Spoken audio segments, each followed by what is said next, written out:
லாசரையும் வரவேற்போம். Hallelujah.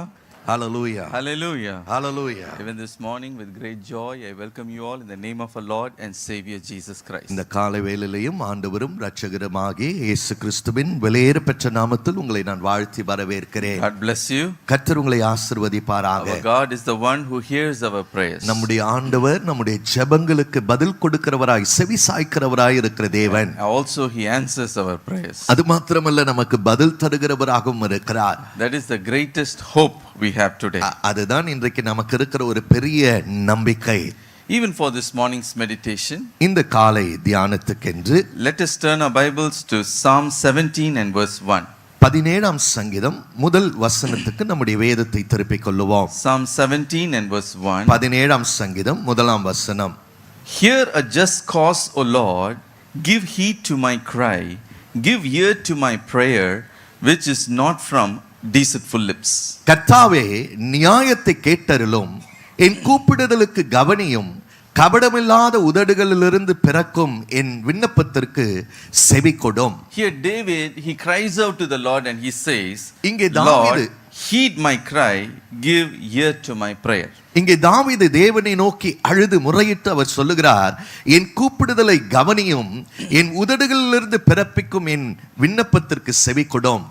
Why did he pray like that? ஏன் தாவீது அப்படியாய் ஜெபித்தார்? If you read the whole Psalm 17, 17ஆம் சங்கீதத்தை முழுவதுமாக நீங்கள் வாசிப்பீர்களேயானால் we can understand that once David went through a great predicament.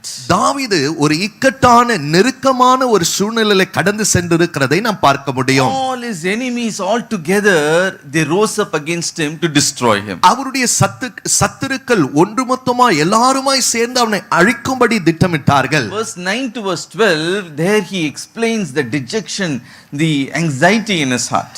9ஆம் வசனத்திலிருந்து 11ஆம் வசனம் உடைய நீங்கள் வாசிப்பீர்களேயானால் அவர் எப்படியாய் நிராகரிக்கப்பட்டிருக்கிறார், தன்னுடைய இருதயத்தில் எப்படியாய் கலங்கி போய் இருக்கிறார், சத்துருக்கள் எப்படியாய் சூழ்ந்திருக்கிறார்கள் என்பதை அவர் விளக்குகிறார். There he says, அங்கே அவர் சொல்லுகிறார், my deadly enemies have surrounded me. என்னை சூழ்ந்து கொள்ளுகிற என் பிராண பகைஞர்கள் எல்லோரும் என்னை சூழ்ந்து கொண்டிருக்கிறார்கள் என்று சொல்லுகிறார். Oh, they have hardened their hearts against me. தங்களுடைய இருதயத்தை எனக்கு விரோதமாக கடினப்படுத்தி இருக்கிறார்கள். They speak proud words against me. எனக்கு விரோதமாக பெருமை நிறைந்த வார்த்தைகளை பேசுகிறார்கள். Like a fierce lion, they are waiting to tear me apart. கெர்ச்சிக்கிற பீறுகிற சிங்கத்தை போல என்னை பீறும்படி வகை தேடிக் கொண்டிருக்கிறார்கள். So determined to push me into my grave. என்னை குழியிலே பாதாளத்தில் தள்ளும்படி தீர்மானித்திருக்கிறார்கள். So David says, in that fearful and hopeless situation only, அப்படிப்பட்ட பயம் நிறைந்த நம்பிக்கையற்ற சூழ்நிலையில தான் தாவீது சொல்லுகிறார், cries out to the Lord with tears and he says, கண்ணீரோடு கூட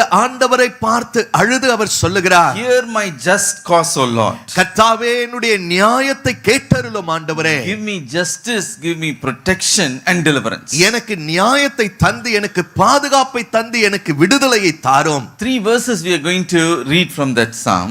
அந்த சங்கீதத்திலிருந்து 3 வசனங்களை நாம் வாசிக்க போகிறோம். Verse 1 he says, முதலாம் வசனத்தில் அவர் சொல்லுகிறார், hear a just cause, O Lord, give heed to my cry, give ear to my prayers. கர்த்தாவே நியாயத்தை கேட்டருளும், என் கூப்பிடுதலை கவனியும், கபடமில்லாத உதடுகள் நின்று பிறக்கும் என் விண்ணப்பத்திற்கு செவி கொடும். Verse 5, 5ஆம் வசனம், there he says, uphold my steps in your path that my footsteps may not slip. என் காலடிகள் வழுவாதபடிக்கு என் நடைகளை உமது வழிகளில் ஸ்திரப்படுத்தும். Psalm 17 and verse 8, 17ஆம் சங்கீதம் 8ஆம் வசனம், keep me as the apple of your eye. கண்மணியைப் போல என்னை காத்து நடத்தும். Hide me under the shadow of your wing. That is in the 9th verse in Tamil. 9ஆம் தமிழிலே 9ஆம் வசனத்தில் சொல்லப்பட்டிருக்கிறது. கடைசி பகுதி, மறைவான உம்முடைய சட்டைகளின் நிழலில் என்னை காப்பாற்றும். So he says, Lord, cover me under the shadow of your wings. ஆண்டவரே மறைவாக உம்முடைய சட்டைகளின் நிழலிலே என்னை காப்பாற்றும் என்று சொல்லுகிறார். So 3 things he is praying for. 3 காரியங்களுக்காக அவர் ஜெபிக்கிறார். First he says, hear me, Lord. முதலாவது எனக்கு செவி கொடும் ஆண்டவரே என்று சொல்லுகிறார். Then he says, uphold me, Lord. இரண்டாவது என்னை தாங்கிக் கொள்ளும் ஆண்டவரே என்று சொல்லுகிறார். Then he says, keep me and hide me. மூன்றாவது என்னை மறைத்து என்னை காப்பாற்றும் என்று சொல்லுகிறார். Did God hear the prayer of David? David. தாவீதுனுடைய ஜெபத்துக்கு ஆண்டவர் செவி கொடுத்தாரா? Yes, in Psalm 34 and verse 4 he says, சங்கீதம் 34 4ஆம் வசனத்திலே அவர் சொல்லுகிறார், I sought the Lord and he heard me and delivered me from all my fears. நான் கர்த்தரை தேடினேன், அவர் எனக்கு செவி கொடுத்து என்னுடைய எல்லா பயத்துக்கும் என்னை நீங்களாக்கி விட்டார் என்று சொல்லுகிறார். He received a divine assurance of God's answer. தேவனுடைய பதிலின் நிச்சயத்தை, தெய்வீக நிச்சயத்தை அன்றைக்கு அவர் பெற்றுக்கொண்டார். What assurance did he receive? என்ன நிச்சயத்தை அன்றைக்கு அவர் பெற்றுக்கொண்டார்? The Lord had heard my prayers. கர்த்தர் என்னுடைய ஜெபங்களுக்கு செவி He had கொடுத்திருக்கிறார். delivered me from all my fears. என்னுடைய எல்லா பயத்துக்கும் அவர் என்னை நீங்களாக்கி விட்டார். Not only God gave him protection in this world, இந்த உலகத்தில் இம்மையில் மாத்திரம் தேவன் தாவீதுக்கு பாதுகாப்பை but தரவில்லை, also he gave him an eternal assurance of his protection even in eternity. அவருடைய பாதுகாப்பின் நித்தியத்தின் நிச்சயத்தையும் தாவீதுக்கு In தந்தருளினார். Psalm 17 and verse 15 he says, சங்கீதம் 17:15 அவர் சொல்லுகிறார், As for me, I shall behold your face in righteousness, and I will be satisfied with your likeness when I awake. நானோ நீதியில் உம்முடைய முகத்தை தரிசிப்பேன், நான் விழிக்கும்போது உமது சாயலால் திருப்தியாவேன். So in both the world, in this world as well as in the world to come, God gave an assurance of protection and safety for David. ஆக தாவீதுக்கு ஆண்டவர் இம்மையில் மாத்திரமல்ல மறுமையிலும் பாதுகாப்பின் நிச்சயத்தை தந்தருளி அவனை பாதுகாத்து காப்பாற்றினார். In this world, he said, God has delivered me from all my fears. இந்த உலகத்துல இம்மையிலே அவர் சொல்லுகிறார், கர்த்தர் என்னுடைய எல்லா பயத்துக்கும் நீங்களாக்கி விடுவித்தார். Not only that, அது மாத்திரமல்ல, I will open my eyes and I will see him in righteousness. நான் விழிக்கும் போது அவருடைய சாயலால் நான் திருப்தியாவேன் என்று சொல்லுகிறார். I will enter eternity with joy. மகிழ்ச்சியோடு சந்தோஷத்தோடு நித்தியத்துக்குள் நான் பிரவேசிப்பேன். What a great privilege it is. எத்தனை பெரிய ஒரு ஸ்லாக்கியம் அது. Even today, like David, you may be going through difficult and tough times. இன்றைக்கும் தாவீதை போல ஒருவேளை நெருக்கத்தினூடாய் கடினமான பாதையினூடாய் நீங்கள் கடந்து போய் கொண்டிருக்கலாம். So many problems might have come against you. ஏராளமான பிரச்சனைகள் உங்களுக்கு விரோதமாய் எழும்பி வந்திருக்கலாம். Evil men might have risen up against you. பொல்லாத மனிதர்கள் உங்களுக்கு விரோதமாக எழும்பி இருக்கலாம். Adversaries and trials might have come against you. எதிரடையான சூழ்நிலைகள், சோதனைகள் உங்களுக்கு விரோதமாய் வந்திருக்கலாம். Your justice may be denied for you also. உங்களுடைய நியாயம் உங்களுக்கு கொடுக்கப்படாமல் நிராகரிக்கப்பட்டிருக்கலாம். Today, just like David, we are going to pray with these 3 points. இந்த 3 குறிப்புகளை கொண்டு தாவீதை போல நாமும் இன்றைக்கு ஜெபிக்க போகிறோம். Hear me, Lord. எனக்கு செவி கொடும் ஆண்டவரே. Uphold me, Lord. என்னை தாங்கிக் கொள்ளும் ஆண்டவரே. Keep me, Lord. என்னை மறைத்து காப்பாற்றி அருளும். Hallelujah. Hallelujah. What are those 3 things? இந்த 3 காரியங்கள் என்ன? Hear me, Lord. எனக்கு செவி கொடும் ஆண்டவரே. Uphold me, Lord. என்னை தாங்கிக் கொள்ளும் ஆண்டவரே. Keep me, Lord. என்னை மறைத்து My காப்பாற்றும். dear brothers and sisters, எனக்கு பிரியமான சகோதர with all சகோதரிகளே, confidence I can tell you, your prayer will not be despised. முழு நிச்சயத்தோடு நான் சொல்ல முடியும், உங்களுடைய ஜெபம், உங்களுடைய விண்ணப்பம் நிராகரிக்கப்படவே படாது. Because our God is the one who hears our prayers. காரணம் நம்முடைய ஆண்டவர் நம்முடைய ஜெபங்களுக்கு பதில் தருகிற தேவனாய் இருக்கிறார். Psalm 102 and verse 17 says, சங்கீதம் 102:17 இப்படியாய் சொல்லுகிறது, He has regarded the prayer of the destitute and has not despised their prayers. திக்கற்றவர்களுடைய ஜெபத்தை அலட்சியம் பண்ணாமலும் அவர்கள் விண்ணப்பத்தை அங்கீகரிப்பார். So he will not despise your prayer. ஆக உங்களுடைய ஜெபத்தை அலட்சியம் பண்ணுவதே இல்லை. Oh, he will surely help you in the time of your predicament. நிச்சயமாகவே உங்களுடைய நெருக்கத்தின் இக்கட்டின் நேரத்திலே அவர் உங்களுக்கு பதில் கொடுப்பார். Firstly, what did he pray for? முதலாவது என்ன காரியத்துக்காக அவர் ஜெபிக்கிறார்? David said, Lord, you hear me. தாவீது சொல்லுகிறார், கர்த்தாவே எனக்கு நீ செவி கொடும். Psalm 17 and verse 2. சங்கீதம் 17:2 He prays, அவர் இப்படியாய் ஜெபிக்கிறார், Hear a just cause, O Lord, give heed to my cry, give ear to my prayer, which is not from deceitful lips. கர்த்தாவே நியாயத்தை கேட்டருளும், என் கூப்பிடுதலை கவனியும், கபடமில்லாத உதடுகள் நின்று பிறக்கும் என் விண்ணப்பத்திற்கு செவி கொடும். 6th verse. 6ஆம் வசனம், I called upon you, for you will answer, O God, incline your ear to me, hear my speech. தேவனே நான் உம்மை நோக்கி கெஞ்சுகிறேன், ஏனெனில் நீர் எனக்கு பதில் அருள்வீர், என்னிடத்தில் உம்முடைய செவியை சாய்த்து என் வார்த்தையை கேட்டருளும். So with confidence he says here, ஆக நிச்சயத்தோடு முழு நிச்சயமாய் அவர் இங்கே சொல்லுகிறார், Lord, you will hear me. ஆண்டவரே நீர் எனக்கு பதில் தருவீர். Hallelujah. Hallelujah. In English it is more beautiful. ஆங்கிலத்தில் இன்னும் அழகாய் மொழிபெயர்க்கப்பட்டிருக்கிறது. எனக்கு செவி கொடுக்கிறீர் என்று in Tamil we read like that. தமிழ்ல எப்படியாக ஆங்கிலத்தில் மொழிபெயர்க்கப்பட்டிருக்கிறது வாசக, நீர் எனக்கு செவி கொடுப்பீர், செவி கொடுக்கிறீர். செவி கொடுக்கிறீர், you are answering my prayers, he is saying like that. But in English it is more emphatic. It says you will answer my prayer, which means நிச்சயமாகவே என் ஜெபத்திற்கு நீர் பதில் கொடுப்பீர், பதில் கொடுத்தீர். So there is a confidence in that, in that statement. ஆக அவருடைய வார்த்தைகளிலே அங்க முழு நிச்சயமாய் தைரியமாய் சொல்லுகிறதை நாம் பார்க்கிறோம். So he is not telling எனக்கு கொடுக்கலாம், ஜெபத்தை கேட்கலாம், you might answer me, you might not answer me. That is not how he prayed. ஒருவேளை ஆண்டவர் என் ஜெபத்தை கேட்பார், ஒருவேளை ஜெபத்தை கேட்டாலும் கேட்பார், அந்த மாதிரி சந்தேக எண்ணத்தோடு கூட ஜெபிக்கவில்லை. நிச்சயமாய் அவர் ஜெபிக்கிறார். எனக்கு செவி கொடுப்பீர், எனக்கு நீர் செவி கொடுப்பீர் என்று ஜெபிக்கிறார். You will answer me. எனக்கு நீர் பதில் அளிப்பீர் என்று You ஜெபிக்கிறார். will answer me. நீர் எனக்கு நிச்சயமாய் பதில் அளிப்பீர். I just wondered in my heart, என்னுடைய இருதயத்தில் நான் இப்படி யோசித்து how he பார்த்தேன், was able to pray so confidently with so much faith that God will answer my prayer. எப்படியாக தாவீதால் முழு நிச்சயத்தோடு கூட விசுவாசத்தோடு கர்த்தர் நிச்சயமாய் எனக்கு பதில் அளிப்பார் என்று அவரால் ஜெபிக்க முடிந்தது. The reason is, காரணம் என்னவென்றால், there is two reasons for that. அதற்கு இரண்டு காரணங்கள் இருக்கிறது. In his prayer he prayed that prayer with a clean conscience. அவருடைய ஜெபத்திலே சுத்த மனசாட்சியோடு கூட அவர் ஜெபிக்கிறார். Second, இரண்டாவது, he prayed fervently to the Lord. விடாப்பிடியாய் ஊக்கமாய் அவர் ஜெபிக்கிறார். These two qualities you can find in the prayer of David. இந்த ரெண்டு தகுதிகளை தாவீதினுடைய ஜெபத்திலே நாம் பார்க்க So முடியும். when he prayed, he prayed with a clean conscience. ஆக அவர் ஜெபிக்கும்போது சுத்த மனசாட்சியோடு கூட அவர் That ஜெபிக்கிறார். is why in Psalm 17 and verse 2 he begins like this. ஆகவே தான் சங்கீதம் 17:2 இப்படியாய் அவர் ஆரம்பிக்கிறார், Here a just cause. என் நியாயத்தை நீர் கேட்டருளும். That is to say, அதனுடைய அர்த்தம் என்ன? Lord, in my prayer there is a just cause.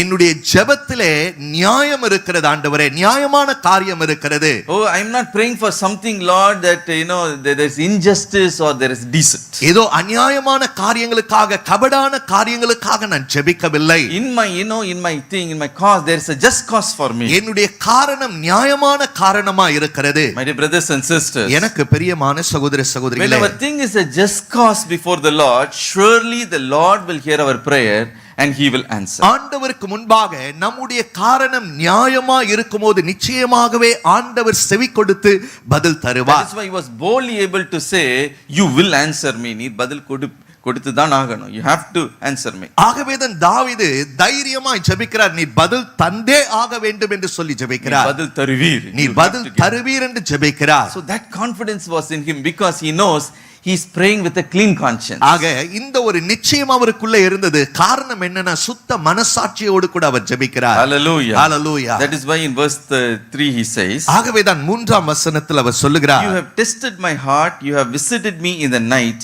you have tried and found nothing. நீர் என் இருதயத்தை பரிசோதித்து ராக்காலத்தில் அதை விசாரித்து அதை புடமிட்டு பார்த்தும் ஒன்றும் காணாதிருக்கிறீர். See how confidently he says, பாருங்க எவ்வளவு நிச்சயமாய் அவர் சொல்லுகிறார், my cause is a just cause. என்னுடைய காரணம் நியாயமான ஒரு I காரணம். am praying with a clean conscience. சுத்த மனசாட்சியோடு கூட நான் ஜெபிக்கிறேன். Lord, you have tested my heart. ஆண்டவரே, நீர் என்னுடைய இருதயத்தை பரிசோதித்து In பார்த்திருக்கிறீர். night you have tried my heart. ராக்காலங்களிலே அதை விசாரித்திருக்கிறீர். Oh, you have found nothing wrong you have found there. என்னை புடமிட்டு பார்த்தும் அதில் ஒன்றும் காணாதிருக்கிறீர். Therefore the psalmist had a confidence, a faith. ஆகவே தாவீதுக்குள்ள ஒரு நிச்சயம், ஒரு விசுவாசம் இருந்தது. The Lord will answer me. ஆண்டவர் எனக்கு செவி கொடுப்பார். Because he knew the God whom he is serving is a holy God. அவர் ஆராதிக்கிற சேவிக்கிற ஆண்டவர் பரிசுத்தமுள்ள தேவன் என்பதை தாவீது அறிந்திருந்தார். He is not only an almighty God. அவர் சர்வ வல்லமையுள்ள தேவன் மாத்திரமல்ல, He is a holy God. அவர் பரிசுத்தமுள்ள ஒரு தேவனாய் இருக்கிறார். Hallelujah. Hallelujah. Oh, when we seek the Lord with a clean heart,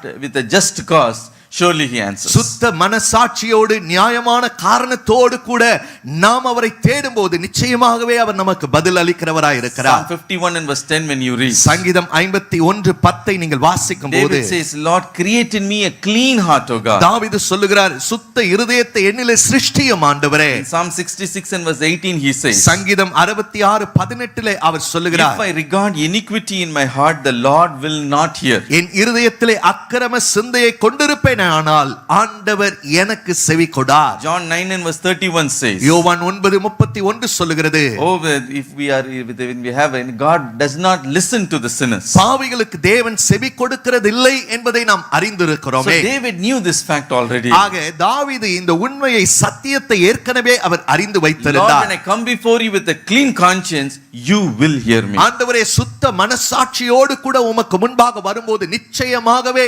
நீர் பதிலளிப்பீர் என்று So அறிந்திருந்தார். before we pray, my dear brothers and sisters, ஆக நாம் ஜெபிக்கிறதற்கு முன்பாக எனக்கு பிரியமான சகோதர சகோதரிகளே, first thing we should do is, முதலாவது நாம் செய்ய வேண்டிய ஒரு காரியம், is my cause a just cause? என்னுடைய காரணம் நியாயமான ஒரு காரணமா என்பதை அறிந்திருக்க Is வேண்டும். my prayer in accordance with the word of God? என்னுடைய ஜெபம் தேவனுடைய வார்த்தையோடு கூட ஒத்து போகிறதா என்பதை அறிந்திருக்க Is வேண்டும். my heart a clean heart? என்னுடைய இருதயம் சுத்த இருதயமா இருக்கிறதா என்பதை நாம் அறிந்திருக்க If வேண்டும். it is so, the Lord will hear. There is no other way. அப்படியா இருக்கமே ஆனால் நிச்சயமாகவே ஆண்டவர் பதில் அளிப்பார். பதில் அளிக்காமல் இருக்கவே He மாட்டார். will deliver you from all your fears. எல்லா பயத்துக்கும் அவர் உங்களை நீங்களாக்கி You will விடுவிப்பார். see his hand intervening for you. உங்களுக்காக உங்கள் நிமித்தமாய் உங்கள் சார்பாய் அவருடைய கரம் குறுக்கிடுகிறதை நீங்கள் You பார்ப்பீர்கள். will see his mighty hand doing a miracle for you. அவருடைய வல்லமையுள்ள புயம் உங்களுக்காக அற்புதம் செய்கிறதை நீங்கள் பார்ப்பீர்கள். Not only clean heart, சுத்த இருதயம் மாத்திரமல்ல, but he also says, அவர் தாவீது என்ன சொல்லுகிறார், when I pray, I do not pray with the deceitful lips. நான் ஜெபிக்கும் போது கபடற்ற உதடுகளோடு கூட நான் ஜெபிக்கிறேன். Hallelujah. Hallelujah. What do you mean by deceitful lips? கபடற்ற உதடுகள் என்று சொல்லும்போது அதனுடைய அர்த்தம் என்ன? Deceit, deceit means, there is no connection between the heart and the mouth. கபடற்ற என்று சொல்லும்போது இருதயத்துக்கும் வாய்க்கும் எந்த விதமான சம்மதமே இல்லாத ஒரு காரியம். That is to say, one thing will be in the heart and another thing will be in the lips. அதனுடைய அர்த்தம் என்ன? இருதயத்துல ஒரு காரியம் இருக்கும், உதடுகளிலே வேற ஒரு வார்த்தைகள் வந்து கொண்டிருக்கும். Mouth will be praying, வாய் ஜெபித்து கொண்டிருக்கும், but the heart will be, away from the Lord. ஆனா இருதயமோ தேவனிடத்தில் எங்கேயோ விலகி தூரமா இருக்கும். That is called as the prayer of the Pharisee. அதுதான் பரிசேயர் ஜெபம் என்று சொல்லி அழைக்கப்படுகிறது. How the Pharisee will pray? பரிசேயர் எப்படி ஜெபிப்பாங்க? Oh Lord, bless him, oh Lord, bless this family, oh Lord. ஆண்டவரே அவரை ஆசீர்வதிங்க, அவங்க குடும்பத்தை ஆசீர்வதியும். But in the heart of heart, openly, like a show, they will pray. அவங்களுடைய இருதயத்துல எல்லாருக்கும் வெளியரங்கமா காமிக்கிற மாதிரி அவங்க ஜெபிப்பாங்க. வெளிப்படையில ரொம்ப எல்லாருக்கும் மாய்மாலமா எல்லாரையும் அப்படியே இம்ப்ரெஸ் பண்றதுக்கு they will pray, oh Lord, bless them, oh Lord, this that then this. வெளியரங்கமான ஜெபம் அவங்களது எப்படி இருக்கும் அப்படின்னா, ஆண்டவரே அவங்களை ஆசீர்வதிங்க, அவர்களை ஒவ்வொருவரையும் ஆசீர்வதிங்க, அப்படிதான் அவங்களுடைய ஜெபம் இருக்கும். But in their heart, ஆனா அவங்களுடைய இருதயத்துல இவன் அப்புறமா தீத்து கட்டுவோம், let us get rid of him later. ஆண்டவரே இவனை ஒழிச்சு கட்டுங்க, அப்படிதான் அவங்களுடைய இருதயம் ஆண்டவரை இருக்கும். ஒழிச்சு கட்டல, நான் அப்புறமா அவனை ஒழிச்சு கட்டிக்கிறேன். நான் அப்புறமா அவனை ஒழித்து கட்டுறேன். இப்போ எல்லாம் ஜனங்களுக்கு முன்னாடி ஒரு ஷோ. ஆனா இப்ப எல்லா ஜனங்களுக்கு முன்னாடி அவனை ஆசீர்வதிங்க அப்படின்னு நான் காட்டுட்டோம். Hypocritical prayer. மாய்மாலமான ஒரு ஜெபம். My brothers and sisters, எனக்கு பிரியமான சகோதர that is சகோதரிகளே, what a deceitful lips. அதுதான் கபடுள்ள ஒரு உதடுகள்.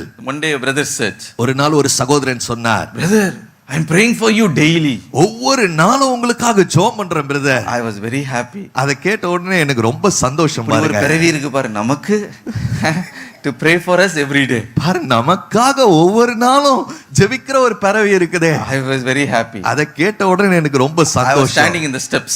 நான் படியில நின்று He கொண்டிருந்தேன். quickly went down. வேகமா அவருக்கு கீழே இறங்கி போனார். When he went near the entrance, there was a sister by the name of Poomani Amma. Poomani அம்மா அப்படின்ற ஒரு சகோதரி அங்க நுழைவாள்ல நின்றுட்டு She also இருந்தாங்க. said a praise the Lord to him. அவங்க பிரைஸ் லார்டையா அப்படின்னு அவங்களுக்கு To சொன்னாங்க. her also he said the same dialogue. அந்த அம்மாவை பார்த்தா அவர் அதே டயலாக் தான், உங்களுக்காக ஒவ்வொரு நாளும் உங்களுக்கு தான் நான் ஜெபிக்கிறேன். அப்போதான் then only I thought for a while. அப்பதான் நான் சற்று யோசித்து ஒரு பார்த்தேன். நாள் நமக்கு ஜெபிக்கல.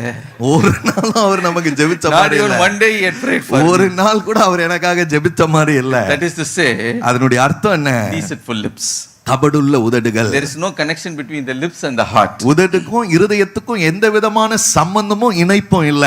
But if our heart is clean, if our mouth is clean, ஆனா நம்முடைய வாய் நம்முடைய இருதயம் சுத்தமா இருக்குமேயானால், surely the Lord will answer. கபடற்றதா இருக்குமேயானால் நிச்சயமாகவே ஆண்டவர் பதில் கொடுப்பார். Many years ago, அநேக ஆண்டுகளுக்கு முன்பாக I visited one of my friends, Chitappa, my friend Henry's Chitappa. என்னுடைய நண்பனுடைய சித்தப்பாவை நான் சந்தித்தேன். He was waiting for a promotion from the government. அரசாங்கத்திலிருந்து ஒரு உயர்வுக்காக அவர் காத்து கொண்டிருந்தார். Very honest, upright man. ரொம்ப உண்மையாய் நேர்மையாய் நடக்கிற ஒரு மனிதர். Already was in a high position, but other promotions were denied for him. ஏற்கனவே அவர் உயர்ந்த ஸ்தானத்துல பதவியில தான் இருந்தார். ஆனா அதையும் தாண்டி அவருக்கு வர வேண்டிய உயர் பதவிகள் வராம இருந்தது. One day I asked him. ஆக ஒரு நாள் நான் அவரிடத்துல கேட்டேன், Uncle, you lived such a upright life. Are you discouraged? Uncle, நீங்க ரொம்ப உண்மையா உத்தமமா நியாயமா வாழ்ந்து இருக்கிறீங்க, இன்னைக்கு நீங்க அது நிமித்தமா நீங்க சோர்ந்து போய் இருக்கிறீங்களா? For that he smiled and he said, அதற்கு அவர் சிரித்த முகத்தோடு அவர் சொன்னார், Never, I am never disappointed. I know one day the Lord will lift me. ஒரு நாள் நான் ஏமாற்றம் அடைந்ததில்லை, ஒரு நாள் நான் சோர்ந்து போகிறதில்லை, நிச்சயமா ஒரு நாள் ஆண்டவர் என்னை உயர்த்துவார் என்பது எனக்கு தெரியும். Within 1 year he became the collector of Namakkal. ஒரு ஆண்டுக்குள்ளாகவே நாமக்கல்லுடைய கலெக்டராய் அவர் உயர்த்தப்பட்டார்.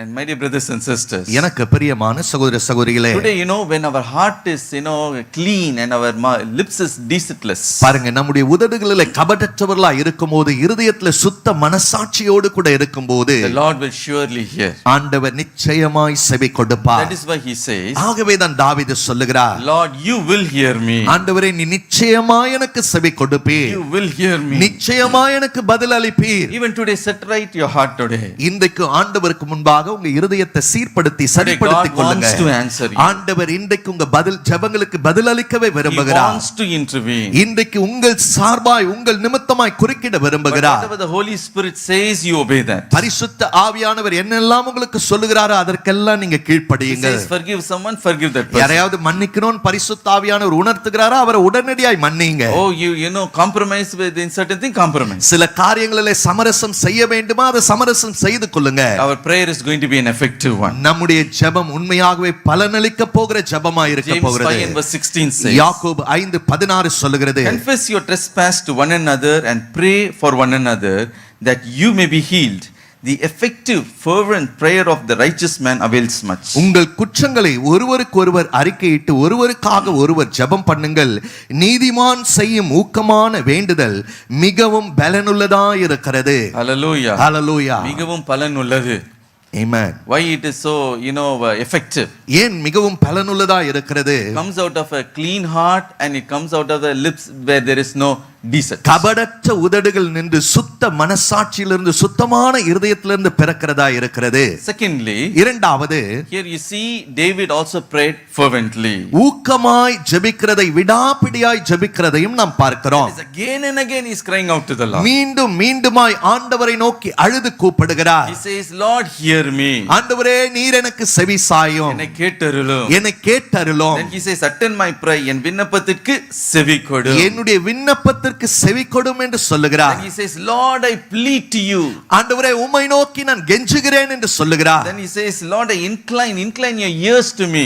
என்னுடைய ஆண்டவரே, என்னுடைய சத்தத்துக்கு உம்முடைய செவியை சாய்த்தருளும் என்று சொல்லுகிறார். Then he says, hear my speech, O Lord. வார்த்தையை கேட்டருளும். என்னுடைய வார்த்தைகளை நீர் கேட்டருளும் ஆண்டவரே என்று சொல்லுகிறார். Then he says, look upon me, O Lord. என்னை நோக்கி பாரும் ஆண்டவரே என்று சொல்லுகிறார். Do not hide your face from me. உம்முடைய முகத்தை எனக்கு மறையாதிரும் என்று சொல்லுகிறார். Verse 2 he says, இரண்டாம் வசனத்திலே அவர் சொல்லுகிறார், let my vindication come from your presence. உம்முடைய சந்ததியிலிருந்து என் நியாயம் வெளிப்படட்டும் என்று சொல்லுகிறார். See how many expression he is using in that prayer. எவ்வளவாய் உணர்ச்சி பூர்வமான வார்த்தைகளை அங்கே பயன்படுத்துகிறார் என்பதை பாருங்க. And again he is crying out to God. மீண்டும் மீண்டுமாய் ஆண்டவரிடத்தில் அழுது முறையிடுகிறார். It is not a mechanical ritualistic prayer.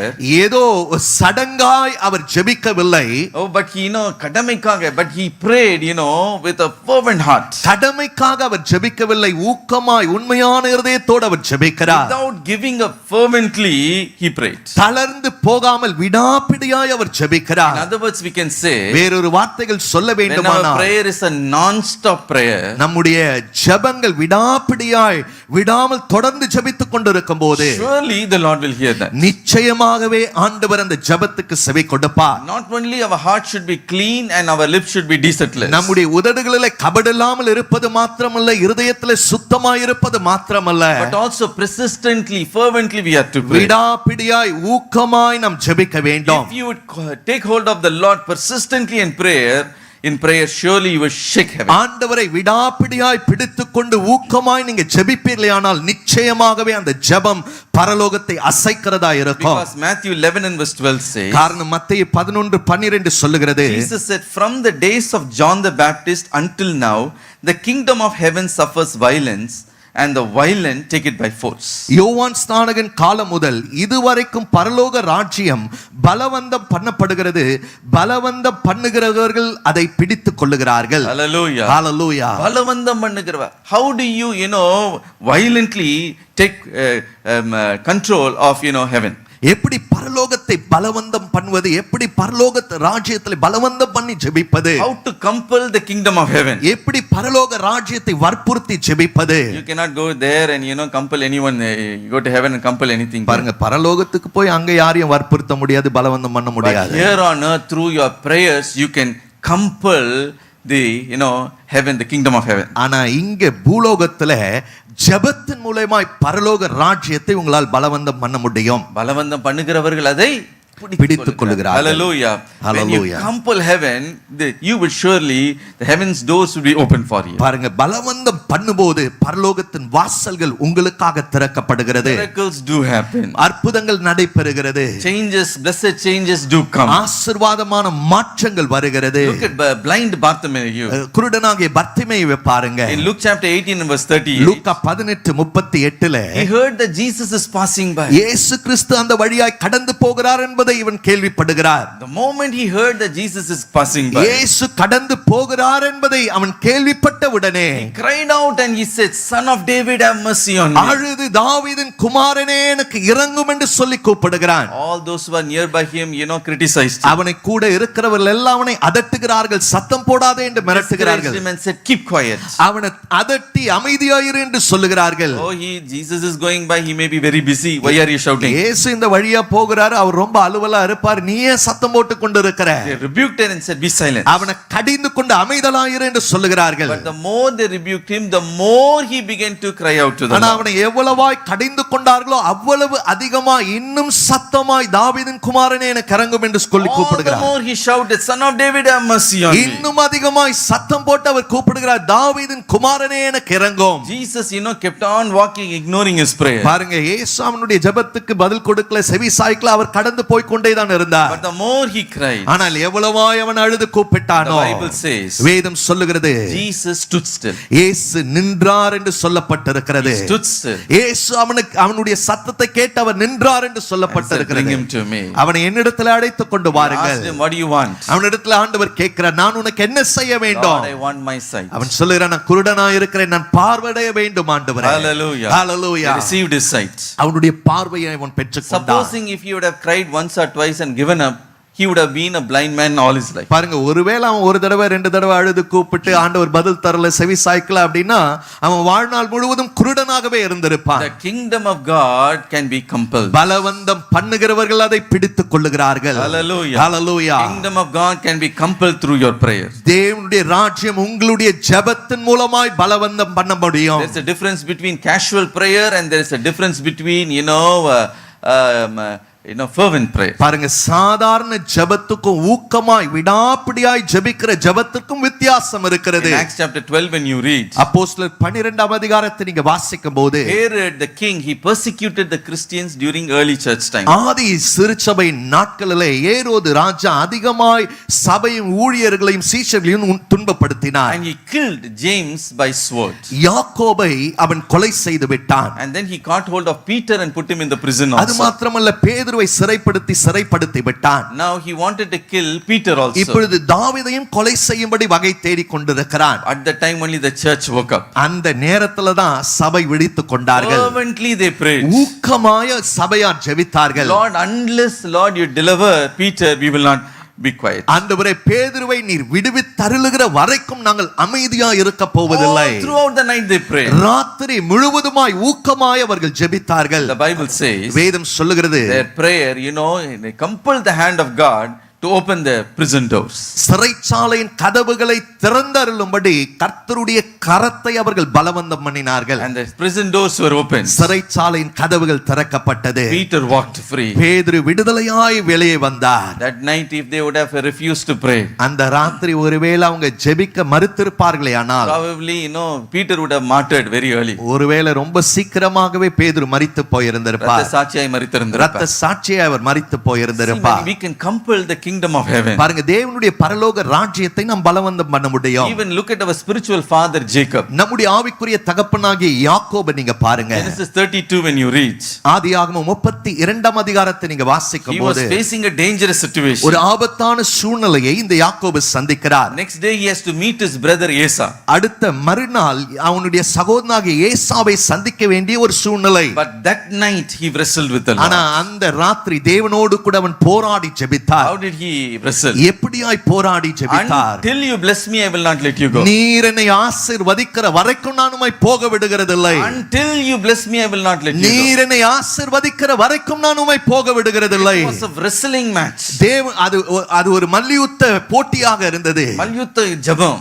ஒரு மல்யுத்த ஜெபமாக இருந்தது. Finally what did the Lord say? கடைசி ஆண்டவர் என்ன சொன்னார்? ரொம்ப பலவந்தம் பண்றப்பா, நான் உன்னை ஆசீர்வதிக்கிறேன். Let me bless you. ரொம்ப பலவந்தம் பண்ணுகிற, நான் உன்னை ஆசீர்வதிக்கட்டும். Hereafter you will not be Jacob, you will be Israel. இனி யாக்கோபு என்று எண்ணப்படாமல் இஸ்ரவேல் என்று நீ அழைக்கப்படுவாய். Turning point came in his life. அவனுடைய வாழ்க்கையில ஒரு திருப்புமுனையின் தருணம் வந்தது. Even in your life. உங்க வாழ்க்கையிலும் கூட. Are you discouraged, praying and seeing no answer? ஜெபித்து பதில் வராம சோர்ந்து போய் இருக்கிறீர்களோ? Today you pray fervently like David, you will say the Lord will hear. இன்றைக்கு நீங்க ஊக்கமா ஜெபிங்க, விடாப்பிடியா ஜெபிங்க. தாவீதை போல நீங்களும் சொல்லுவீங்க, நிச்சயமாய் கர்த்தர் எனக்கு பதில் அளிப்பார். Hallelujah. Hallelujah. In Luke 18 and verse 1 Jesus himself said, லூக்கா 18ஆம் அதிகாரம் 1ஆம் வசனத்தில் இயேசுவே சொல்லி இருக்கிறார், men always out to pray and not lose heart. சோர்ந்து போகாமல் எப்பொழுதும் ஜெபம் பண்ணும்படியாக ஒரு ஓமையை அங்கே சொல்லுகிறதை பார்க்கிறோம். My dear brothers and sisters, எனக்கு பிரியமான சகோதர சகோதரிகளே, when you pray immediately you may not see any result. பாருங்க, நீங்க ஜெபிக்கும் போது உடனடியாக எந்த ஒரு பதிலையும் நீங்க காணாமல் இருக்கலாம். Don't get discouraged. ஆனா சோர்ந்து போயிராதீங்க. Jesus said don't get discouraged. இயேசு சொன்னார் சோர்ந்து போக கூடாது. Without losing heart you continue the prayer. இருதயத்திலே தளர்ந்து போகாமல் நீங்க தொடர்ந்து ஜெபித்துக் கொண்டிருங்க. You may say because I prayed everything is going from worst to better to worst. நான் ஜெபித்துக் கொண்டு தான் இருக்கிறேன், ஆனா காரியம் எல்லாம் சிறந்ததுல இருந்து ரொம்ப மோசமான நிலைமைக்கு தான் போய் கொண்டிருக்குது. ஜெபிக்க தொடங்கி தான் இருக்கிற பிரச்சனை இன்னும் பெரிய பிரச்சனையா மாறிடுச்சு. You may say like that. ஒருவேளை நீங்க அப்படி சொல்லிட்டு இருக்கலாம். Others also may say, மற்றவர்களும் இப்படி சொல்லலாம், அப்பா நீ கொஞ்சம் அமைதியா இருந்தாலே எல்லாம் ஒழுங்கா இருக்கும் போல இருக்கு, நீ ஜெபமே பண்ணாத கொஞ்ச நேரத்துக்கு வாயை மூடிட்டு இருக்கு. They may say like that. பாருங்க, அப்படி மற்றவங்க உங்களை பார்த்து சொல்லலாம். Once a sister said, ஒரு முறை ஒரு சகோதரி சொன்னாங்க, யாருக்கெல்லாம் ஜெபிக்கிறவங்க உருப்பட்ட சரித்திரமே கிடையாது. Whoever I prayed, nobody seems to got any miracle. நான் ஜெபிக்கிற யாரும் அற்புதத்தை பெற்றுக்கொண்ட மாதிரியே இல்ல. நான் ஜெபிக்காம இருந்தாலே நல்லா இருக்க மாதிரி தான் தோணுது. So she felt like that. அப்படிதான் அந்த அம்மா உணர்ந்தாங்க. No, my dear brothers and sisters. இல்ல எனக்கு பிரியமான சகோதர சகோதரிகளே, Jesus himself said, இயேசுவே சொல்லி இருக்கிறார், men are out to pray and not lose heart. பாருங்க, மனுஷர்கள் சோர்ந்து போகாமல் இருக்கும்படி ஒரு ஓமையை அன்றைக்கு அவர் கற்றுக் கொடுத்தார். Like David we are going to pray. தாவீதை போல நாம் ஜெபிக்க போகிறோம். Hear me, O Lord. எனக்கு நீர் செவி கொடும் ஆண்டவரே. Attend my cry. என்னுடைய அழுகுரலுக்கு நீர் செவி சாய்த்தருளும். Lord, hear my plea. ஆண்டவரே, என்னுடைய கெஞ்சுதலுக்கு நீர் பதில் தாரும். Incline your ears to me. உம்முடைய செவிகளை என் சத்தத்துக்கு சாய்த்தருளும் ஆண்டவரே. Hear my speech, O Lord. என்னுடைய வார்த்தைகளுக்கு செவி கொடும் ஆண்டவரே. Look upon me, don't hide your face from me. என்னை நோக்கி பார்த்தருளும், உம்முடைய முகத்தை எனக்கு மறையாதேயும் ஆண்டவரே. Let my vindication come from thy presence. என்னுடைய நியாயம் உம்முடைய பிரசன்னத்திலிருந்து எனக்கு வரட்டும். Unless you bless me, unless you heal me, unless you do something about the situation, I will not let you go. நீர் என்னை ஆசீர்வதிக்கிற வரைக்கும், நீர் எனக்காக இந்த சூழ்நிலையில ஒன்று செய்கிற வரைக்கும், நீர் என் சார்பாய் குறுக்கிடுகிற வரைக்கும் நாம விட போவதே இல்லை. And you can confidently say like David, நீங்க தாவீதை போல நிச்சயமா நீங்களும் சொல்லலாம், God will answer me. ஆண்டவர் நிச்சயமாய் எனக்கு பதில் அளிப்பார். Lord will answer. ஆண்டவர் நிச்சயமாய் எனக்கு பதில் அளிப்பார். அளிப்பார் அளிக்கலாம், he will answer. அளிப்பாரா அளிக்க மாட்டாரா இல்ல, நிச்சயமாய் பதில் Why அளிப்பார். he will answer? ஏன் அவர் பதில் அளிப்பார்? Because my prayer is a just cause. காரணம் என்னுடைய ஜெபம், என்னுடைய விண்ணப்பம் நியாயமான ஒரு விண்ணப்பம். Oh, with a clean heart I am praying. சுத்த மனசாட்சியோடு கூட நான் ஜெபிக்கிறேன். Oh, I am praying a fervent. கபடற்ற உதடுகளோடு ஊக்கமாய் விடாப்பிடியாய் நான் Without ஜெபிக்கிறேன். deceit lips I am praying. கபடற்ற உதடுகள் நின்று நான் ஜெபிக்கிறேன். Surely the Lord will answer. நிச்சயமாகவே ஆண்டவர் பதில் அளிப்பார். Will he answer? Yes, he will answer. அவர் பதில் அளிப்பாரா? நிச்சயமா உங்களுக்கு பதில் அளிப்பார். Hallelujah. Hallelujah. You can confidently expect a positive change. நிச்சயமாகவே முற்போக்கான ஒரு மாற்றத்தை நீங்க தேவனிடத்திலிருந்து எதிர்பார்க்கலாம். Secondly, இரண்டாவது, he prays, uphold me. என் காலடிகள் வழுவாதபடி என்னை காத்துக் கொள்ளும். Hallelujah. Hallelujah. In other words, he says, வேறொரு வார்த்தைகள் அவர் சொல்லுகிறார், என்னை தாங்கும். என்னை தாங்கும் ஆண்டவரே. காலடிகள் வழுவாதபடி என் தாங்கும். காலடிகள் வழுவாதபடிக்கு என்னை தாங்கும் ஆண்டவரே. Psalm 17 and verse 5. சங்கீதம் 5ஆம் வசனம். Uphold my steps in your path, that my footsteps may not slip. என் காலடிகள் வழுவாதபடிக்கு என் நடைகள் உமது வழிகளில் ஸ்திரப்படுத்தும். In English is more beautiful. ஆங்கிலத்தில் இன்னும் அழகாய் காலடிகள் மொழிபெயர்க்கப்பட்டிருக்கிறது. வழுவாதபடி என்னை தாங்கும். என்னை தாங்கும். Hallelujah. That Hallelujah. is to say, Lord, my foot should not slip, you uphold me. என்னுடைய காலடிகள் வழுவாதபடிக்கு நீர் அதை தாங்கி பிடியும் ஆண்டவரே. Once I saw in a TV program, ஒரு டிவி நிகழ்ச்சியில நான் இப்படி ஒன்னு பார்த்தேன். between two huge mountains they tied a cable rope. பாருங்க, ரெண்டு மலை உச்சிக்கும் இந்த உச்சியிலிருந்து அந்த உச்சிக்கு ஒரு பெரிய ஒரு கயிறை, ஒரு ரோப்பை கட்டி வைத்திருந்தாங்க. கட்டு கம்பி, cable. ஒரு கட்டு கம்பியை கட்டி வைத்திருந்தாங்க. From this pinnacle of the mountain to the other one. இந்த மலை உச்சியிலிருந்து அடுத்த மலை உச்சி வரைக்கும் அதை கட்டி And வைத்திருந்தாங்க. below is a narrow deep valley. கீழே ஆழமான ஒரு பள்ளத்தாக்கு இருக்கிறது. And one daring person, what did he do? ஒரு தைரியமான ஒரு நபர் அவர் என்ன செய்தார்? He took a long stick. ஒரு நீட்டமான ஒரு தடியை அவர் கையில எடுத்துக்கொண்டார். And then he began to balance and he began to walk on that tight rope. ஆக அந்த தடியை கையில வைத்துக் கொண்டு அந்த கம்பியில அவர் நடக்கிறார். Every step he took, he took it very, very carefully. அவர் எடுத்த ஒவ்வொரு அடிகளையும் ரொம்ப ஜாக்கிரதையாய் அவர் எடுத்து வைத்தார். He would balance.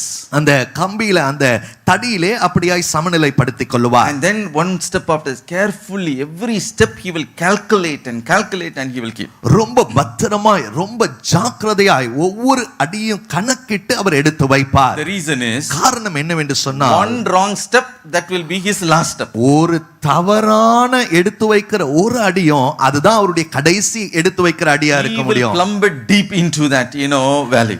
தப்பா ஒரு அடி எடுத்து வைத்தாலும் அந்த ஆழமான பள்ளத்தாக்குக்குள்ளே அவர் விழுந்து விடுவார். Oh, he was taking every step very carefully. ஆக அது நிமித்தமாய் ஒவ்வொரு அடியும் ரொம்ப பத்திரமாய் ஜாக்கிரதையாய் எடுத்து வைத்தார். All the people also, their hearts were pounding. And they were பாருங்க, looking at எல்லாம் him. Oh, அத பார்க்கிற எல்லா ஜனங்களுக்கும் அவங்க இருதயம் அவ்வளவு வேகமா துடிக்குது. My dear brothers and sisters, எனக்கு பிரியமான சகோதர சகோதரிகளே, David's life was like that only. தாவீதுனுடைய வாழ்க்கை அப்படிதான் இருந்தது It பாருங்க. is like he is walking a tight rope. அந்த கம்பியிலே நடக்கிறது போல ஒரு வாழ்க்கையாக தான் தாவீதுனுடைய வாழ்க்கை இருந்தது. Every step that he has to take carefully. அவர் எடுத்து வைக்கக்கூடிய ஒவ்வொரு அடியும் ரொம்ப ஜாக்கிரதையாய் பத்திரமாய் எடுத்து வைக்க வேண்டியதா இருந்தது. Every decision he has to take carefully. அவர் எடுக்க வேண்டிய ஒவ்வொரு தீர்மானமும் ரொம்ப ஜாக்கிரதையாய் எடுத்து வைக்க வேண்டியதா இருந்தது. Every word he speaks, he has to think twice and speak. அவர் பேச வேண்டிய ஒவ்வொரு வார்த்தைகளும் ரெண்டு முறை யோசித்து தான் பேச வேண்டியதா இருந்தது. Anyone he would trust, he has to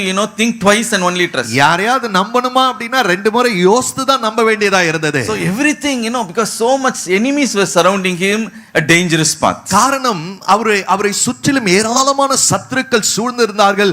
ஆபத்தான பாதையினூடாய் தான் அவர் கடந்து போனார். Saul wanted to kill him. Saul அவனை கொலை செய்யும்படி வகை தேடினார். Even the own friends who were with him betrayed him. அவனுடைய சொந்த நண்பர்களே அவனை அவனை காட்டி கொடுத்து விட்டார்கள். Oh, he had to run from one cave to another. ஆக ஒவ்வொரு குகையாக ஜீவனுக்காக ஓடி ஒளிய வேண்டியதா இருந்தது. One strong to hold to another. ஆக ஒரு குகையிலிருந்து மற்றொரு குகைக்கு பாதுகாக்கப்படும்படியாய் ஓடுகிறான். His enemies have laid so many snares for his feet. They were waiting when he will fall, we can catch him. அவனுடைய சத்துருக்கள் மறைவாய் ஏராளமான கண்ணிகளை அவனுக்கு விரோதமாய் வைத்திருந்த எப்பொழுது விழுவான் எப்பொழுது அவனை பிடிக்கலாம் என்ற எண்ணம் கொண்டிருந்தார்கள். Cunning and deceitful words they were attracting him. தந்திரமான காரியங்களை அவனுக்கு விரோதமான வார்த்தைகளை அவனுக்கு பேசினார்கள். Like a tightrope walk only he had to live every day. ஆக ஒவ்வொரு நாளும் அந்த கம்பியிலே நடக்கிறது போலதான் ஒவ்வொரு நாளையும் கடக்க வேண்டியதா இருந்தது. One wrong step in his life he may get caught. அவருடைய வாழ்க்கையில எடுத்து வைக்கக்கூடிய ஒரு தவறான அடி அதிலே அவர் மாட்டிக்கொள்ளுவார், சிக்கிக் கொள்ளுவார். One wrong word some he trust and speak to someone it will be used against him. யாரையாவது நம்பி ஒரு தவறான வார்த்தையை பேசினா அந்த வார்த்தையினாலே அவர் பிடிக்கப்பட்டு போவார். Oh, one wrong decision his life will end. அவருடைய வாழ்க்கையில எடுக்கிற ஒரு தவறான தீர்மானம் பெரிய ஆபத்துல கொண்டு வந்து விடும். It brought so much anxiety in his heart. அவருடைய இருதயத்துல ஏராளமான கவலைகளையும் பயங்களையும் அது கொண்டு வந்தது. What if I take a wrong decision? ஒரு தவறான தீர்மானத்தை எடுத்துட்டேன்னா நான் என்ன செய்வேன்? What if I fall into the hands of the enemies? சத்துருடைய கரங்களிலே விழுந்து போவேனே நான் என்ன செய்வேன்? Lord, I do not know who to trust and who I should not trust. ஆண்டவரே நான் யாரை நம்பணும் யாரை நம்ப கூடாது என்று எனக்கு தெரியவில்லையே. So much confusion and dilemma in his heart. ஏராளமான குழப்பம் நிறைந்தவராய் தன்னுடைய இருதயத்தில் காணப்பட்டார். At the time when he cried out to the Lord and said, அந்த நேரத்துல தான் ஆண்டவரை பார்த்து அழுது கூப்பிட்டார். Lord, uphold my feet so that I might not slip and fall. ஆண்டவரே என் கால் அடிகள் வழுவாதபடிக்கு என் நடைகளை உமது வழியில் ஸ்திரப்படுத்தும் ஆண்டவரே. Lord, uphold my feet. என் கால் அடிகளை தாங்கி பிடியும் ஆண்டவரே. My dear brothers and sisters, எனக்கு பிரியமான சகோதர சகோதரிகளே, today in your life also you may be going through such a predicament. இன்றைக்கும் கூட உங்களுடைய வாழ்க்கையில் அப்படிப்பட்ட நெருக்கம் இடுக்கத்தினூடாய் நீங்கள் போய் கொண்டிருக்கலாம். Critical decision you might have to ஒரு take. ஆபத்தான ஒரு தீர்மானத்தை எடுக்க வேண்டிய ஒரு நிலைமையில் நீங்கள் இருக்கலாம். முக்கியமான ஒரு ஒரு தீர்மானம். முக்கியமான ஒரு தீர்மானத்தை எடுக்கக்கூடிய ஒரு சூழ்நிலையில் இருக்கலாம். It may be concerning your marriage. அது உங்க திருமணத்தை குறித்த காரியமா It may இருக்கலாம். be financial things. அது பொருளாதார காரியமா இருக்கலாம். It may be a legal issue that you are facing. ஒருவேளை வழக்கு சார்ந்த காரியங்களா இருக்கலாம். Whatever it may be,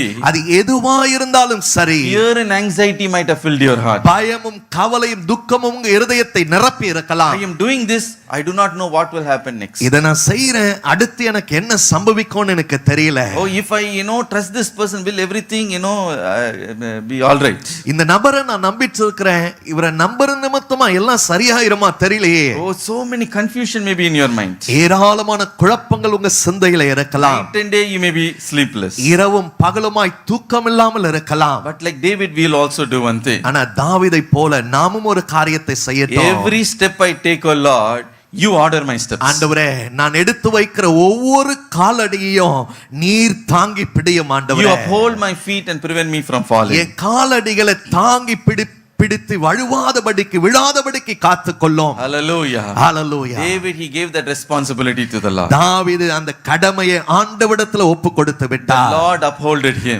ஆண்டவர் அவனை தாங்கி பிடித்தார். So many deceitful enemies came. ஏராளமான சத்துருக்கள் அவனை சூழ்ந்திருந்தார்கள். So many snares were laid for him. ஏராளமான கண்ணிகள் அவனுக்கு விரோதமாக வைக்கப்பட்டிருந்தது. The Lord kept his feet away from that fall. ஆண்டவர் அவனுடைய காலடிகளை வழுவாதபடிக்கு தாங்கி பிடித்தார். My dear brothers and sisters, எனக்கு பிரியமான சகோதர today are you worried about taking a definite decision in your life? இன்றைக்கு முக்கியமான தீர்மானத்தை எடுப்பது நிமித்தமாய் கவலையோடு கூட இருக்கிறீர்களோ? Today look at the Lord and say, இன்றைக்கு ஆண்டவரை பார்த்து சொல்லுங்க, Lord, you take care of that. ஆண்டவரே அதை நீர் பார்த்து கொள்ளும் Every ஆண்டவரே. feet according to your will you lead me. உம்முடைய சித்தத்தின் படி என்னை ஒவ்வொரு அடியும் எடுத்து வைக்க உதவி செய்யும். In your path you set my feet, O Lord. உம்முடைய வழியிலே என்னுடைய காலடிகளை நடத்தும் ஆண்டவரே. Oh, you will never slip, you will never fall. பாருங்க, நீங்க வழிகி விழுந்து போகாதபடி அவர் உங்களை He is தாங்கி able to பிடிப்பார். keep you from stumbling. நீங்க வழுவாதபடிக்கு உங்களை அவர் தாங்குவார். What a good God he is. எவ்வளவு நல்ல ஒரு தேவன் அவர். The God who protected David, will he not protect you? தாவீதை பாதுகாத்த தேவன் இன்றைக்கு உங்களை அவர் பாதுகாக்க மாட்டாரா? God who gave a wonderful future for David, will he not give it for you? தாவீதுக்கு அற்புதமான எதிர்காலத்தை தந்த ஆண்டவர் இன்றைக்கு உங்களுக்கு அவர் தர மாட்டாரா? Surely he will do it. நிச்சயமாகவே அவர் உங்களுக்கு செய்வார். Finally David prayed, கடைசியாய் தாவீது ஜெபித்தார், keep me, O Lord. ஆண்டவரே என்னை பத்திரமாய் காத்துக்கொள்ளும். Hallelujah. ஹalleluya. Lord, protect me. என்னை மறைத்து காப்பாற்றும் Psalm ஆண்டவரே. 17 verse 8 to verse 9. சங்கீதம் 17:8-9. Keep me as the apple of your eye and hide me under the shadow of your wings. from the wicked who oppress me, from the deadly enemy who surround me. கண்மணியை போல என்னை காத்தருளும், என்னை ஒடுக்குகிற துன்மார்க்கருக்கும் என்னை சூழ்ந்து கொள்ளுகிற என் பிராண பகைஞருக்கும் மறைவாக உம்முடைய சட்டைகளின் நிழலிலே என்னை காப்பாற்றும். Hallelujah. Hallelujah. Two things he is asking. ரெண்டு காரியத்தை அவர் கேட்கிறார். கண்மணியை போல என்னை காத்தருளும். கண்மணியை போல என்னை காத்தருளும். Second he says, இரண்டாவது அவர் சொல்லுகிறார், Lord, you hide me under the shadow of your wings. உம்முடைய சட்டைகளின் நிழலிலே என்னை காத்துக்கொள்ளும். Hallelujah.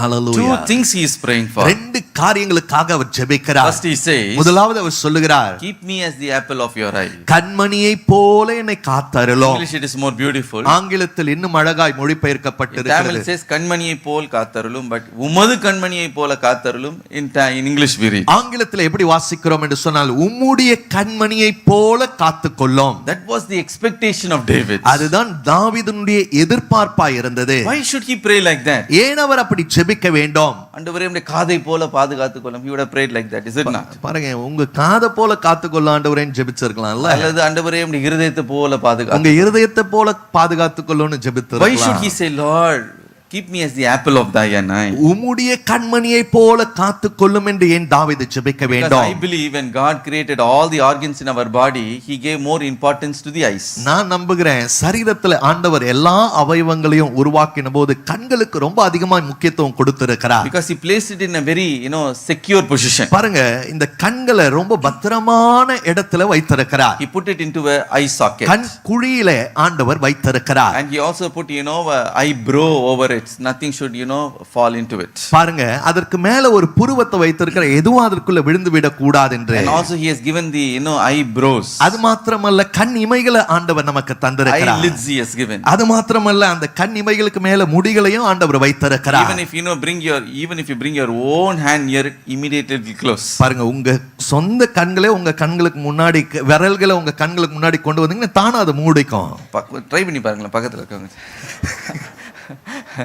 Immediately the eyelid will close. உடனடியாக கண் இமைகள் மூடும் பாருங்க. And not only that, there is also like a brush like hair there. பாருங்க, அங்க பிரஷ் மாதிரி முடிகளும் இருக்குது. Even small speck of dust, should not fall. எந்த தூசியும், கண்ணுக்கு தெரியாத தூசிகள் கூட அது உள்ள போயிடக்கூடாது. Because the eye is so much protected more than any other organ in the body. சரீரத்துல இருக்கிற எல்லாவைகளை தாண்டி கண்களுக்கு அவ்வளவு பாதுகாப்பை ஆண்டவர் தந்திருக்கிறார். That much protection is given. அவ்வளவு பாதுகாப்பு கண்களுக்கு கொடுக்கப்பட்டிருக்கிறது. David said, தாவீது சொல்லுகிறார், Lord, keep me as the apple of your eye. ஆண்டவரே, உம்முடைய கண்மணியை போல காத்துக்கொள்ளும். I should be so dear and near to you. உமக்கு நெருக்கமாய், உமக்கு பக்கமாய் நான் இருக்க வேண்டும் ஆண்டவரே. Hallelujah. Hallelujah. Lord, he said, Lord, keep me as the apple of your eye. உம்முடைய கண்மணியை போல காத்துக்கொள்ளும். Because David knows nobody will be able to touch, the apple of the eye of, the Almighty God. காரணம், தாவீது அறிந்திருந்தார், சர்வ வல்லமையுள்ள தேவனுடைய கண்களை ஒருவராலும் தொட முடியாது. No power, no principalities,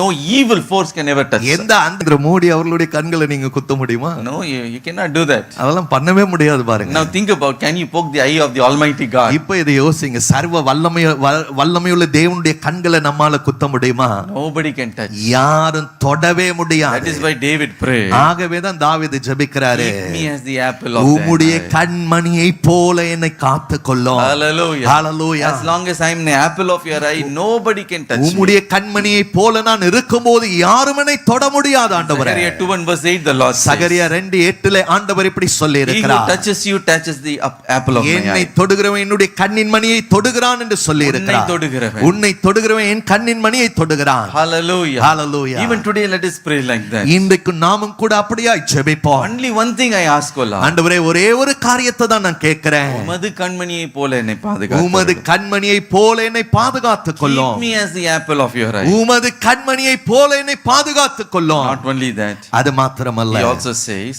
அவர் இன்னொரு காரியத்தை சொல்லுகிறார், hide me under the shadow of your wings. உம்முடைய செட்டைகளின் நிழலிலே என்னை காப்பாற்றும். Wings is a place of refuge. பாருங்க, செட்டைகளின் நிழல் ஒரு பாதுகாப்புக்கு அடையாளமா இருக்கிறது. அடைக்கலமான ஒரு இடம். அடைக்கலமான ஒரு இடமா இருக்கிறது. Oh, it's a most safe place. அது ரொம்ப அடைக்கலமான பாதுகாப்பான இடமா We can இருக்கிறது. run there and we can take refuge. அதற்குள்ளே ஓடி நாம் அடைக்கலம் புக முடியும். When I was a small boy, I used to go to my native place. நான் சிறு பையனா இருக்கும்போது என்னோட சொந்த ஊருக்கு நான் போவேன். I used to go to Tirunelveli. Tirunelveli. திருநெல்வேலிக்கு போவோம் பாருங்க. And in the backyard of my, grandmother, என்னுடைய பாட்டி grandmother's வீட்டுக்கு house, பின்னாடி she used to have a lot of chicken. ஏராளமான கோழிகள் இருக்கும். Small chicks will be there. ரொம்ப அங்க நிறைய கோழி குஞ்சுகள் இருக்கும். Whenever the hawk would come, எப்பெல்லாம் பருந்து வருகிறதோ immediately it will make a noise. உடனடியா ஒரு சத்தம் அந்த தாய் கோழி போடும் பாருங்க. Peculiar sound that hen will make. விசித்திரமான ஒரு சத்தத்தை இந்த தாய் கோழி போடும். That's all. இந்த மாதிரி ஒரு சத்தத்தை போடும். That's all the குட்டி chicks, they will come running. உடனடியா பாருங்க அந்த சத்தத்தை கேட்ட உடனே எல்லா கோழி குஞ்சுகளும் அந்த தாய் கோழியின் இடத்துல ஓடி வந்துரும். Just sit and cover them.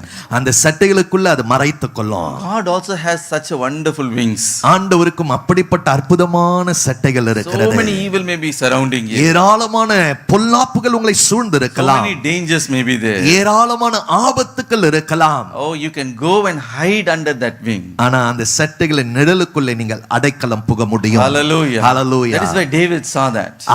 ஆகவேதான் அததான் தாவீது பார்த்தார். Probably he also had hen in his house, I do not know. ஒருவேளை அவருடைய வீட்லயும் கோழி இருந்ததா எனக்கு தெரியல. He might have seen how the chicks go and hide there. எப்படி கோழி குஞ்சுகள் அந்த சட்டைகளுக்குள்ளே அடைக்கலம் புகுந்து கொள்ளுகிறது என்பதை அவர் Lord, பார்த்தார். not only I should be the apple of your eye. ஆண்டவரே நான் உம்முடைய கண்மணியை போல இருப்பது மாத்திரமல்ல, Hide me under the shadow of thy wings. உம்முடைய சட்டைகளின் நிழலிலே என்னை காத்துக்கொள்ளும் ஆண்டவரே. Hallelujah. Hallelujah. That is what happened in Ruth's life. அதுதான் ரூத்தினுடைய வாழ்க்கையில நடந்தது. Ruth, she went through so much suffering in her life. Ruth தன்னுடைய வாழ்க்கையில ஏராளமான பாடுகளூடாய் கடந்து சென்றார். Disappointment after disappointment. ஏமாற்றத்தின் மேல் She ஏமாற்றம். was a Moabite woman. அவள் மோவாபிய ஸ்திரீயா She இருந்தாள். became a young widow at a very young age. இளம் வயதிலேயே அவள் விதவையாய் மாறிவிட்டாள். She became a destitute. She could not even find one, a morsel of food. ஆதரவற்ற நபராய் அவள் இருந்தால், ஒருவேளை கூழுக்கு கூட அவள் வழி இல்லாமல் இருந்தாள். But God, took her under his wings. ஆனால் ஆண்டவர் அவளை தன்னுடைய சட்டைகளின் கீழே அவளை அடைக்கலம் புகும்படி செய்தார். Why? ஏன்? Because he said, let this God of Israel be my God. இஸ்ரவேலுடைய தேவன் என்னுடைய தேவனாய் இருக்கட்டும் என்று அவள் சொன்னார். That is why in Ruth chapter 2 and verse 12, Boaz looking at her said, ஆகவேதான் ரூத் 2ஆம் அதிகாரம் 12ஆம் வசனத்திலே போவாஸ் ரூத்தை பார்த்து சொல்லுகிறார், the Lord repay your work and a full reward be given to you by the Lord God of Israel. Under whose wings you have come for refuge. உன் செய்கைகளுக்கு தக்க பலனை கர்த்தர் உனக்கு கட்டளையிடுவாராக. இஸ்ரவேலின் தேவனாகிய கர்த்தருடைய செட்டைகளின் கீழ் அடைக்கலமாய் வந்த உனக்கு அவராலே நிறைவான பலன் கிடைப்பதாக. Hallelujah. Hallelujah. She came running under the wings of the, shadow of the wings of the Almighty God. சர்வ வல்லவருடைய நிழலுக்குள்ளே அவள் அடைக்கலம் புகுந்தார். God rebuilt her life. ஆண்டவர் அவளுடைய வாழ்க்கையை திரும்ப கட்டினார். Changed all her sorrows. அவளுடைய எல்லா துக்கங்களையும் மாற்றினார். Wiped her tears. அவளுடைய கண்ணீரை அவர் துடைத்தார். Resettled her life. அவளுடைய வாழ்க்கையை திரும்ப அவர் ஸ்திரப்படுத்தினார். Gave her honor and riches greatly. கனத்தையும் செல்வத்தையும் அதிகமாய் அவளுக்கு தந்தார். Will he not do it for you also? அதை உங்களுக்கும் அவர் செய்ய மாட்டாரா? Hallelujah. Hallelujah. Just say, Lord, hide me under your wings. சொல்லுங்க, ஆண்டவரே உம்முடைய சட்டைகளின் கீழே என்னை பாதுகாத்துக் கொள்ளும். Cover me under the shadow of your wings. உம்முடைய சட்டைகளின் நிழலிலே என்னை மறைத்து காப்பாற்றும் ஆண்டவரே. As long as I am there, நான் அங்கே இருக்கிற வரைக்கும் I am safe, O Lord. நான் பத்திரமாய் பாதுகாக்கப்பட்டிருக்கிறேன். Hallelujah. Hallelujah. Even today we are going to cry out to the Lord. இன்றைக்கு ஆண்டவரை பார்த்து அழுது நாம் சொல்ல போகிறோம். Lord, let all my bitterness change. ஆண்டவரே என்னுடைய எல்லா கசப்புகளும் மாறட்டும். Let all my pain change. என்னுடைய எல்லா வலி வேதனைகளும் மாறட்டும். My worries and anxieties change. என்னுடைய கவலைகளும் துயரங்களும் மாறட்டும். Come, keep me as the apple of your eye. உம்முடைய கண்மணியை போல என்னை காத்துக்கொள்ளும். Hide me under the shadow of your wings. உம்முடைய செட்டைகளை நிழலிலே என்னை காப்பாற்றும் ஆண்டவரே. Shall we all rise up to our feet?